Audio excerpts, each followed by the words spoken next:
तो खबर उत्तराखंड देख रहे हैं आप। लोकमंच न्यूज में आपका स्वागत है। मैं हूं आपके साथ सुरभि राजपूत। बुलेटिन की शुरुआत करेंगे और सबसे पहले बात करेंगे उत्तराखंड के जिले चमोली की, जहां दशोली विकासखंड के नजमुला घाटी के कई दूरस्थ गांव आज भी नेटवर्क की पहुंच से बाहर है।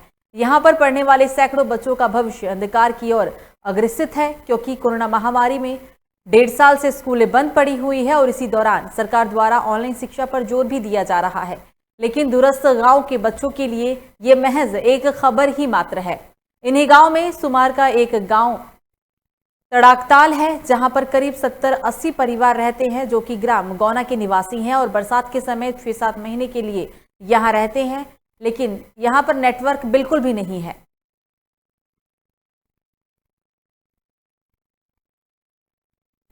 काल का 1.5 साल बीत चुका है और स्कूलें बंद है। हाई स्कूल, इंटर या प्राथमिक जो भी स्कूलें हैं वो सारी बंद हैं। बच्चों ने इससे पहले जो भी पढ़ा था वो सारे भूल चुके हैं। और जैसे सरकार की ओर से तो ऑनलाइन पढ़ाई के लिए कहा गया है, लेकिन हमारे ग्राम सभा में जो है नेटवर्क की कोई व्यवस्था नहीं है। अगर इससे दूर धार में जाना पड़ता है, हमें 3 किलोमीटर करीब जाना पड़ता है, वहाँ पे भी जाके फ़ायदा नहीं होता है, क्योंकि किसी टाइम नेटवर्क आता है, किसी टाइम। तो वहीं चमोली में भाजपा जिला कार्यालय में सतपाल महाराज ने भाजपा कार्यकर्ताओं की अहम बैठक ली। इस मौके पर उन्होंने जोर देकर कहा है कि बेहतरीन बूथ प्रबंधन के जरिए ही 2022 में भाजपा पूरे प्रदेश में प्रचंड बहुमत से विजय पताका फहराते हुए एक बार फिर से राज्य में भारी बहुमत की सरकार बनाएगी। इसके लिए प्रत्येक कार्यकर्ता को आज से ही मेहनत पर जुट जाना होगा। उन्होंने ये भी कहा है कि पूरे राज्य में पर्यटन को सरकार द्वारा बढ़ावा देने पर पुरजोर अमल किया जा रहा है। चारधाम यात्रा पर महाराज ने कहा है कि न्यायालय में विचाराधीन है, न्यायालय जैसे ही निर्णय लेगा उस पर तुरंत काम किया जाएगा।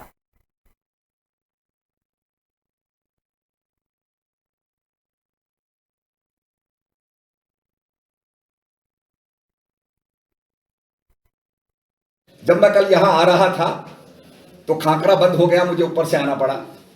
वहां पर जगह जगह धंसाव हो गया था, सड़क की गुणवत्ता बहुत खराब थी। मैंने जांच के आदेश दे दिए हैं और इसके साथ साथ ये भी कमिटमेंट लिया है कि 15 दिन के अंदर वो सड़क बना के ठीक करेंगे। हमें उत्तराखंड के अंदर वैकल्पिक मार्ग तैयार करने चाहिए। वैकल्पिक मार्ग से डायवर्जन ऑफ ट्रैफिक भी होगा और इससे हमारी आर्थिक जो है यहाँ पर स्थिति और मजबूत होगी। तो इस बीच राजधानी देहरादून से एक बड़ी खबर। जासूसी कांड मामले में गरमाई सियासत। देहरादून में कांग्रेस ने निकाला राजभवन मार्च। पुलिस ने प्रदर्शनकारियों को राजभवन जाने से पहले ही रोक दिया। प्रदर्शनकारियों की पुलिसकर्मियों के साथ नोकझोंक की भी खबर है। कांग्रेस प्रदेश अध्यक्ष प्रीतम सिंह के नेतृत्व में किया गया प्रदर्शन। कांग्रेस ज्वाइंट पार्लियामेंट्री कमेटी जांच की कर रही है लगातार मांग। पार्लियामेंट्री कमेटी जांच की मांग को लेकर आवाज उठा रहा है। पुलिस ने प्रदर्शनकारियों को इस दौरान राजभवन से पहले ही रोक दिया, जिसके बाद प्रदर्शनकारी और पुलिसकर्मियों के बीच नोकझोंक भी हुई। ये प्रदर्शन की तस्वीर राजधानी देहरादून से।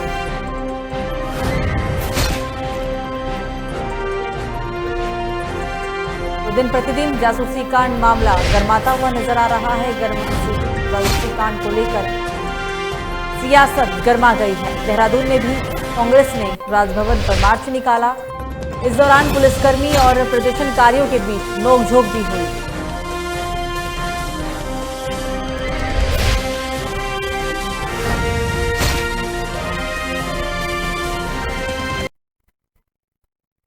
तो बीते 2 जुलाई को डायरेक्टर विनीत मेहता की फिल्म हसीन दिलरुबा पूरे भारत में रिलीज की गई, जिसका अधिकांश शूटिंग हरिद्वार में मां गंगा के किनारे हर की पौड़ी के आसपास फिल्माई गई है।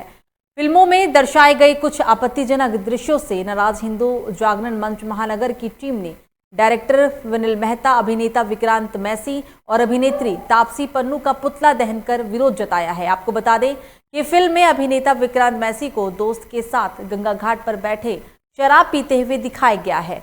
फिल्म की शूटिंग के लिए लिया गया आश्रम हर की पौड़ी के बहुत ही नजदीक स्थित है। मूवी हसीन दिलरुबा अभी बनी है, वो हमारी धर्म और आस्था के ऊपर उसमें जो दृश्य हैं, जो उसके अंदर सेंसर बोर्ड के द्वारा भी उन्हें मान्यता देकर मूवी को जो है रिलीज़ किया गया, उसके अंदर कुछ आपत्तिजनक दृश्य हैं जो गंगा माँ के घाटों के ऊपर चित्रण हुआ है, वो बिल्कुल गलत है। और इसे बिल्कुल भी किसी भी सूरत में बर्दाश्त नहीं किया जाएगा। हिंदू जागरण मंच ने पुरजोर विरोध कर शासन को और सरकार को चेतावनी देकर कहा था कि ये मूवी हरिद्वार जैसे पवित्र नगरी, जो कि हमारी धर्म और संस्कृति का केंद्र है, यहाँ पर इसकी शूटिंग नहीं होनी चाहिए। लेकिन बावजूद उसके शासन और प्रशासन का उनको सहयोग रहा और मूवी रिलीज हुई। तो वहीं हरिद्वार के कनखल थाना क्षेत्र स्थित ग्राम जमालपुर कला में हुए प्रॉपर्टी डीलर हत्याकांड को पुलिस ने महज 4 दिन में सुलझा दिया है। प्रॉपर्टी से जुड़े लेन देन के तहत उपजे विवाद में ही प्रॉपर्टी डीलर रविंद्र की हत्या की गई थी। मृतक प्रॉपर्टी डीलर के रिश्तेदार पेंटली मामा उर्फ किशोर कुमार ने ही इस हत्याकांड को अंजाम दिया था। आपको बता दें कि हरिद्वार पुलिस ने पेंटली की मदद करने वाले विनोद शर्मा और धर्मेंद्र नाम के युवक को भी गिरफ्तार कर लिया। हरिद्वार एसएसपी कार्यालय में एसएसपी सेंथिल अबुदई कृष्णराज ऐसे ने पूरे हत्याकांड का खुलासा किया।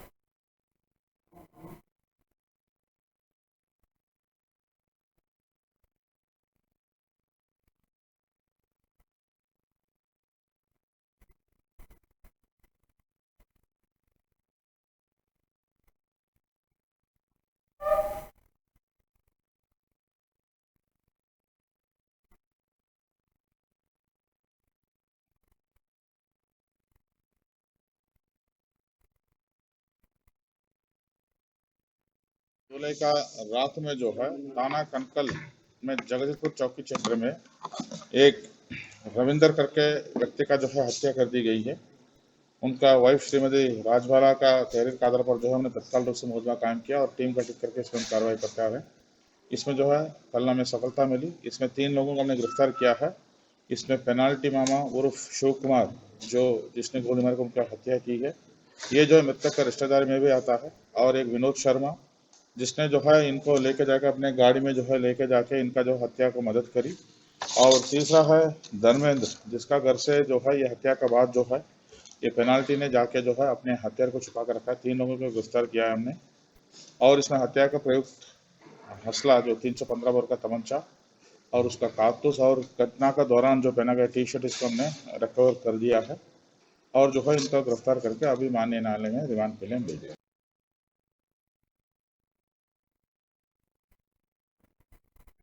तो अगली खबर हरिद्वार से है, जहां पर स्वर्गीय रसानंद महाराज की प्रॉपर्टी का विवाद काफी दिनों से चल रहा है। ये विवाद किसी से छुपा भी नहीं है, क्योंकि इसमें कई नामी हस्तियां जुड़ी हुई है। माफियाओं द्वारा स्वर्गीय रसानंद महाराज की प्रॉपर्टी को खुर्द-बुर्द करने का आरोप तेजिंदरजीत कौर, जो कि अपने आप को स्वर्गीय रसानंद की विधवा कहती हैं, उन्होंने कनखल के प्रॉपर्टी डीलों पर आरोप लगाया है कि उन्होंने रसानंद महाराज की प्रॉपर्टी को खुर्द-बुर्द कर बेच रहे हैं, और काफी समय से प्रशासन के आगे गुहार लगने पर भी कोई कार्रवाई नहीं की गई। उनमें से कुछ प्रॉपर्टी डीलर किसी और हत्याकांड में भी जेल जा चुके हैं।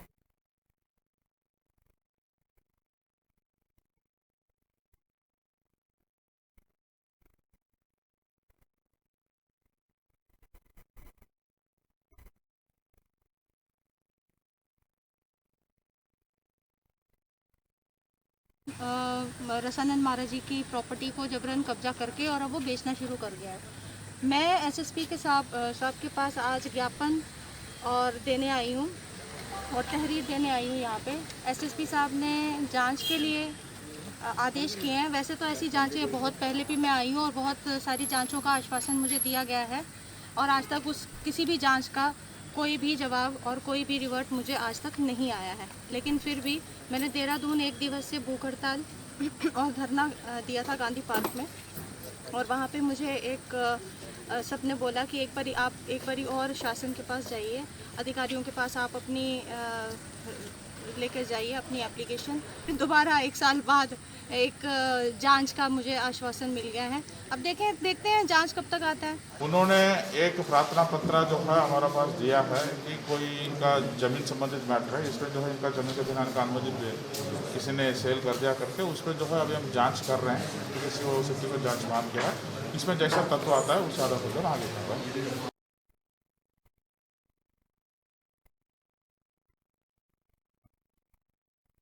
तो आम आदमी पार्टी एवं उसके शीर्षस्थ नेता केजरीवाल उत्तराखंड की जनता को झूठे सपने दिखा रही हैं, जो सच करना उनके वश की बात नहीं है।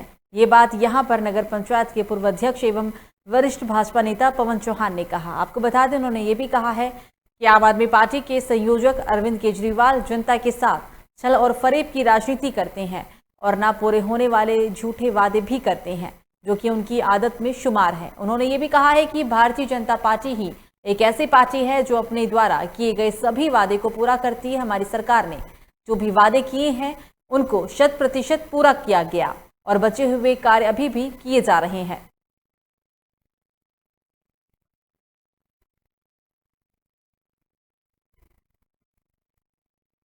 ये तो हमेशा खरी उतरती है। भाजपा ने जो बोला वो किया है और झूठे वादे भाजपा नहीं करती है। केजरीवाल तो 100 झूठा का एक झूठा व्यक्ति है, उनको के बारे में तो कुछ कहना।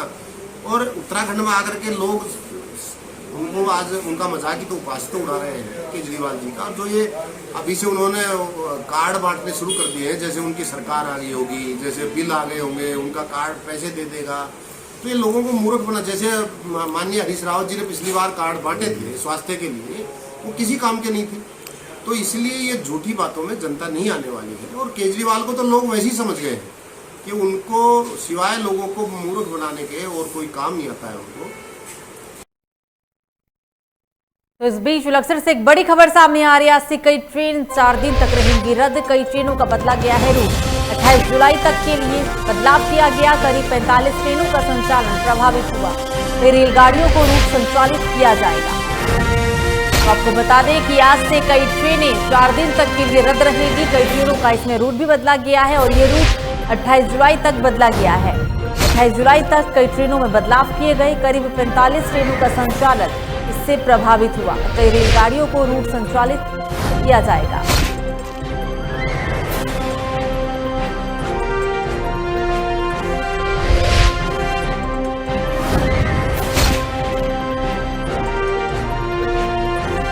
मेरा तो शायद जब से काम खुला है और हमने करीबन गाड़ियों के विशेष जो जितनी भी विशेष गाड़ियाँ इन्होंने चला रखी है जीरो लगा के, उन गाड़ियों में से क्या हमारी ना तो कोई आमदनी है, क्योंकि 2 मिनट का स्टॉपेज है, ना ही कुछ हो पाता। और हमारी जो सेल्स होती है वो पैसेंजर गाड़ी से ज़्यादा है और पैसेंजर गाड़ी यहाँ पर एक भी नहीं है।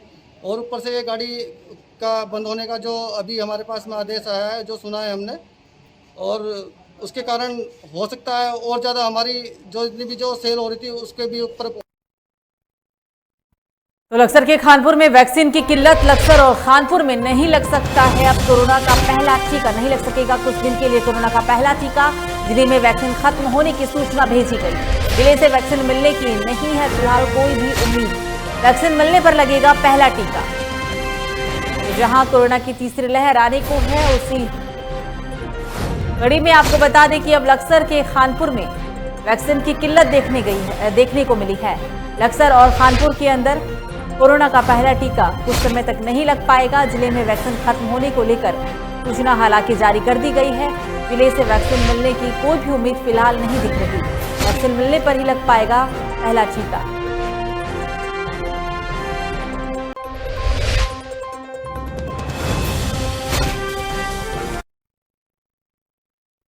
तो अगली बड़ी खबर मंगलौर से, जहां मनीष सिसोदिया का 1 दिवसीय दौरा जिलेगा। दिल्ली के उप मुख्यमंत्री का उत्तराखंड दौरा।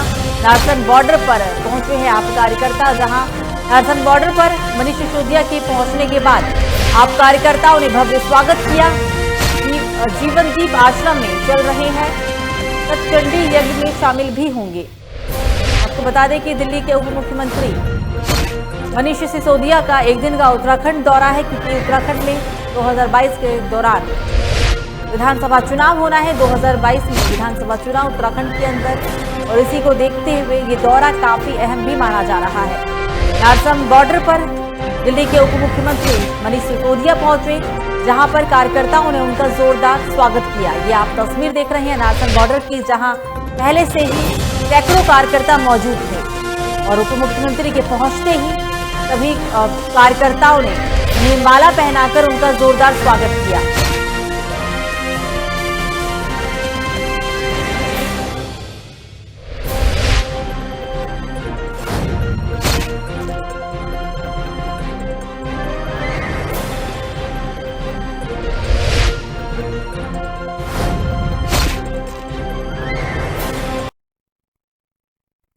तो सरपुरी द्वारा वाहन चेकिंग के दौरान राष्ट्रीय राजमार्ग 554 पर उप निरीक्षक दीपा शाह के नेतृत्व में महिला हेल्पलाइन और साइबर अपराध और बाल अपराधों से बचाव के संबंध में जन जागरूकता अभियान चलाया जा रहा है, जहां पर पुलिस टीम द्वारा बसों, जीप और टैक्सियों में जागरूकता पैम्पलेट भी चस्पा किए गए। साथ ही वाहनों में सफर कर रही सवारियों को भी इस संबंध में जानकारी दी गई और सभी को सफर के दौरान अनिवार्य रूप से मास्क पहनने और कोविड गाइडलाइन का पालन करने के विषय में भी सचेत किया गया। कोरोना की संभावित तीसरी लहर के से बचाव हेतु जन जागरूकता अभियान की शुरुआत की गई है। इस अवसर पर थानाध्यक्ष संतोष पैथवाल ने कहा है कि पुलिस इस जन जागरूकता अभियान को आगे भी जारी रखेगी। अभियान के दौरान देशराज और जगदीश सिंह भी शामिल रहे।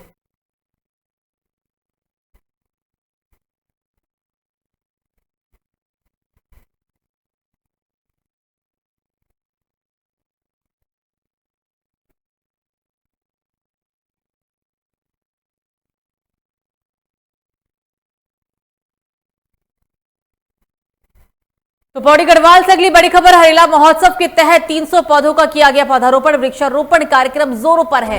अंगों और बकाइन के 300 पौधे लगाए गए। श्रमिक और कर्मचारियों ने पौधारोपण कार्यक्रम को संपन्न किया।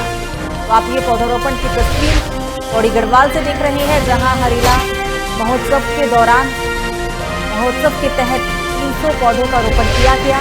वृक्षारोपण कार्यक्रम इलाके में देखी जा रही है।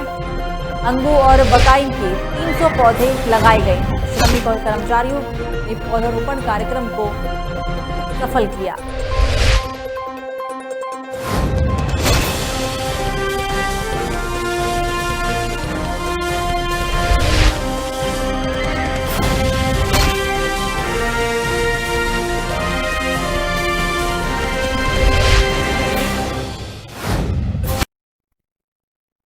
तो जिले में पिछले 3 दिनों से लगातार हो रही है बारिश के कारण जगह जगह मोटर मार्ग हो रहे बाधित। मांडाखाल में बड़ा बॉर्डर गिरने से मार्ग अवरुद्ध हुआ है। मनोज रावत जेसीबी के साथ मौके पर मौजूद है। बोल्डर के कटान का कार्य भी शुरू कर दिया गया है। तो लगातार रुक रुक कर हो रही बारिश के कारण लोगों को काफी दिक्कत परेशानी का सामना करना पड़ रहा है। आप ये तस्वीर पौड़ी से देख रहे हैं। लगातार पिछले 3 दिनों से जिले के अंदर मूसलाधार बारिश हुई। बारिश के कारण जगह जगह मोटर मार्ग पूरी तरीके से बाधित हैं। लोगों को आने जाने में काफी परेशानियों का सामना उठाना पड़ा। मंडाखाल में बड़ा बॉर्डर गिरने की वजह से रास्ता पूरी तरीके से बंद हो गया। इसके बाद मनोज रावत जेसीबी के साथ मौके पर पहुंचे। बॉर्डर के कटान का कार्य भी शुरू किया गया।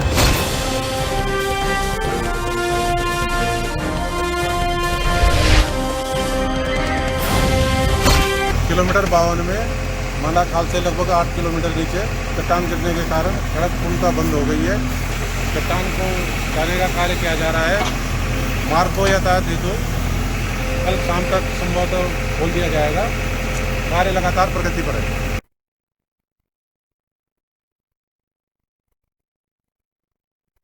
तो 2022 के चुनाव में अब ज्यादा वक्त नहीं बचा है। 2022 के चुनाव को लेकर रामनगर विधानसभा से रणजीत सिंह रावत के नेतृत्व में रामनगर विधानसभा में बूथ कमेटी का गठन करने के साथ ही मजबूत करने की कवायद भी शुरू कर दी गई है। आज ओम प्रकाश कांग्रेस ब्लॉक अध्यक्ष की अध्यक्षता में नई बस्ती गांधीनगर में एक बूथ लेवल की मीटिंग का आयोजन किया गया था। मुख्य अतिथि के रूप में पहुंचे रणजीत सिंह रावत का कांग्रेस कार्यकर्ताओं ने भव्य स्वागत किया। लगातार 4 दिन से हो रही मूसलाधार बारिश भी कांग्रेस कार्यकर्ताओं का मनोबल नहीं तोड़ सकी। आपको बता दें कि ओम प्रकाश के आह्वान पर बड़ी संख्या में बूथ लेवल के कार्यकर्ता मीटिंग में पहुंचे। किशोरीलाल सहित कांग्रेस के वक्ताओं ने कार्यकर्ताओं को कहा कि भाजपा सरकार जनता को जुमलेबाजी कर देश की जनता को गुमराह कर रही है और इसके लिए घर घर जाकर भाजपा की नाकामियों को जनता को बताना होगा।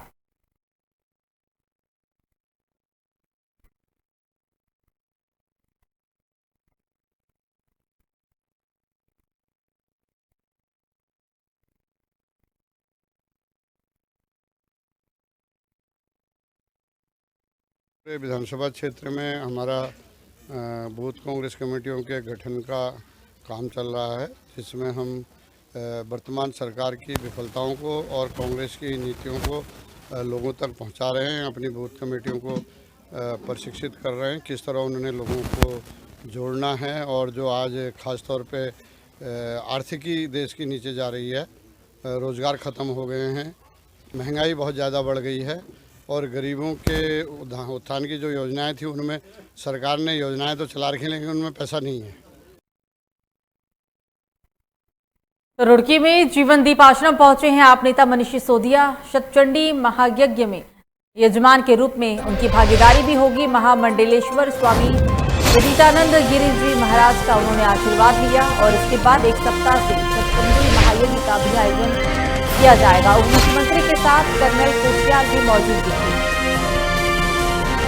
दिल्ली के उप मुख्यमंत्री मनीष सिसोदिया का 1 दिवसीय उत्तराखंड दौरा। ये तस्वीर आप उत्तराखंड के रुड़की से देख रहे हैं, जहां जीवन दीप आश्रम पहुंचे हैं आप नेता मनीष सिसोदिया। चंडी महायज्ञ में यजमान के रूप में उनकी भागीदारी हुई। महामंडलेश्वर स्वामी विदितानंद गिरी जी महाराज को उन्होंने इस दौरान आशीर्वाद भी लिया। 1 सप्ताह से चंडी महायज्ञ का आयोजन किया जाएगा। उप मुख्यमंत्री के साथ कर्नल कोटियाल भी मौजूद रहेंगे।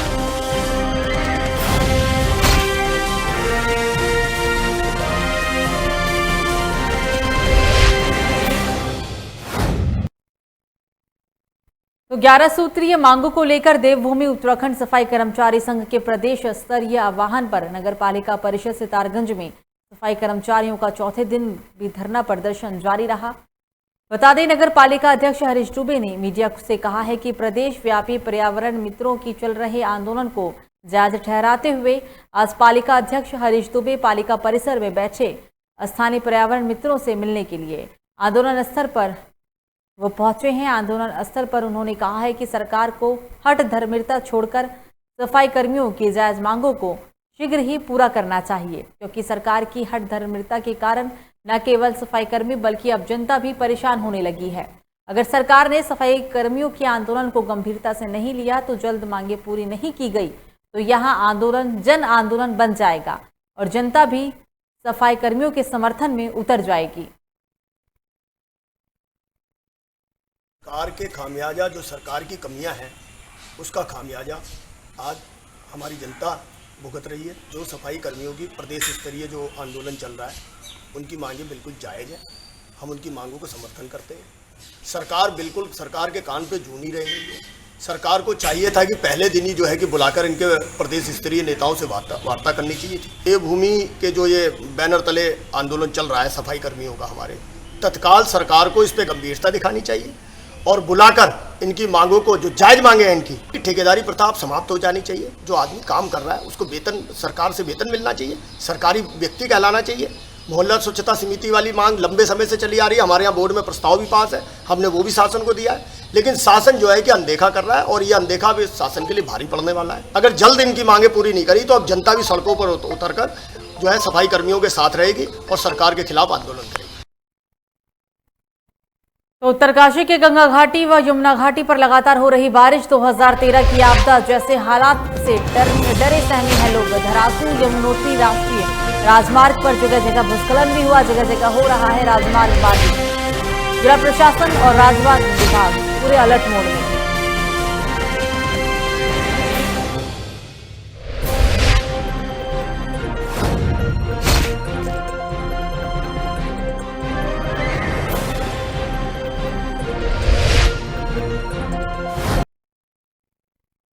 तो वहीं लक्सर में व्यावसायिक और अंक सुधार परीक्षाएं की जाएगी। परीक्षा के लिए छात्र छात्राएं 22 जुलाई से ऑनलाइन फॉर्म भर सकेंगे। कोरोना के चलते स्कूलों में परीक्षा को लेकर असमंजस बरकरार था। असाइनमेंट के आधार पर ही डिग्री कॉलेजों को भी आदेश जारी कर दिया गया है। कोरोना के चलते विश्वविद्यालयों की परीक्षाएं को लेकर असमंजस बना हुआ था। आपको बता दें कि परीक्षार्थियों को ऑनलाइन परीक्षा फॉर्म यहां भरना होगा। विधि परीक्षा नियंत्रक प्रोफेसर MS रावत ने पत्र जारी कर दिया है। लक्सर में अब व्यावसायिक और अंक सुधार परीक्षा की जानी है। परीक्षा के लिए छात्र छात्राएं 22 जुलाई से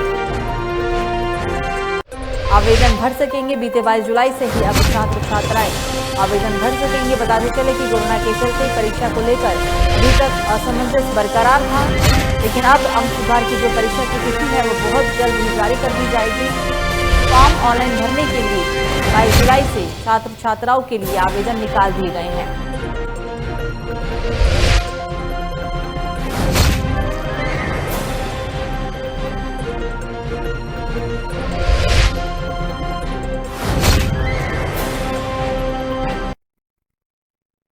तो हल्द्वानी जेल प्रशासन में तब हड़कंप मच गया जब कैदियों का स्वास्थ्य परीक्षण किया गया और एक साथ 16 कैदी HIV संक्रमित पाए गए। HIV के इस विस्फोट से चिंतित स्वास्थ्य महकमे ने शीघ्रता से कैदियों का इलाज भी शुरू कर दिया है। आपको बता दें कि HIV के 16 संक्रमित कैदियों में 15 पुरुष कैदी हैं और एक महिला कैदी शामिल है। स्वास्थ्य विभाग द्वारा सभी 16 कैदियों का इलाज उनकी पहचान को गोपनीय बनाए रखने हेतु किया जा रहा है।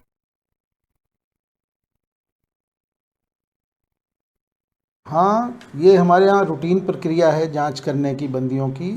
जो भी नए बंदी आते हैं उनका HIV पॉजिटिव जांच करते हैं हम लोग। अगर कोई यहाँ पे पॉजिटिव निकलता है तो उसको फिर ART सेंटर वहाँ जाके उसका कंफर्मेशन कराते हैं।